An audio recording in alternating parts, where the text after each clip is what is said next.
Kære ansatte i Rema 1000 Silkeborg, nu er det blevet tid til den årlige personalefest, hvor vi samler alle 9 butikkers ansatte til et brag af en fest.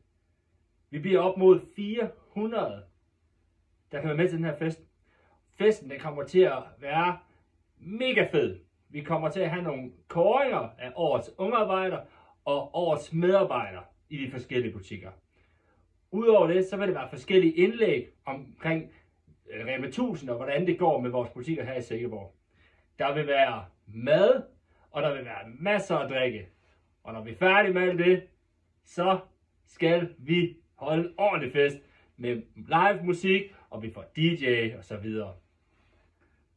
Yes, det hele kommer til at løbe af stablen i pinsen, ligesom traditionen tro. Søndag i pinsen, det er den 19.5. i år.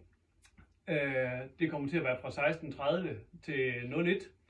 Eller hvis der er nogen, der stopper aften lidt tidligere, det er der også nogen, der gør. Men så må vi sørge for, at de bliver hentet af forældrene der. Vi holder det igen i år i Buslundhallen. Vi bliver hentet af busser ved de respektive butikker. Fra på mandag i næste uge, så kommer der til at være tilmeldingslister i butikken. Spørger købmanden, hvor de er henad. På de tilmeldingslister, der skriver man selvfølgelig navn på. Og så vil der være en kolonne til, hvis der er nogen, der har nogle madallergier. Så er der mulighed for at få krydset af der. Så ligeledes så kommer der til at ligge nogle alkoholsedler. Det er sådan, at for de af jer, der er en vis portion, der er under 18 år, så skal vi have en underskrift fra mor eller far, at de også synes, at det er en helt ok idé, at I får en enkelt mokaj eller 2 i løbet af aftenen.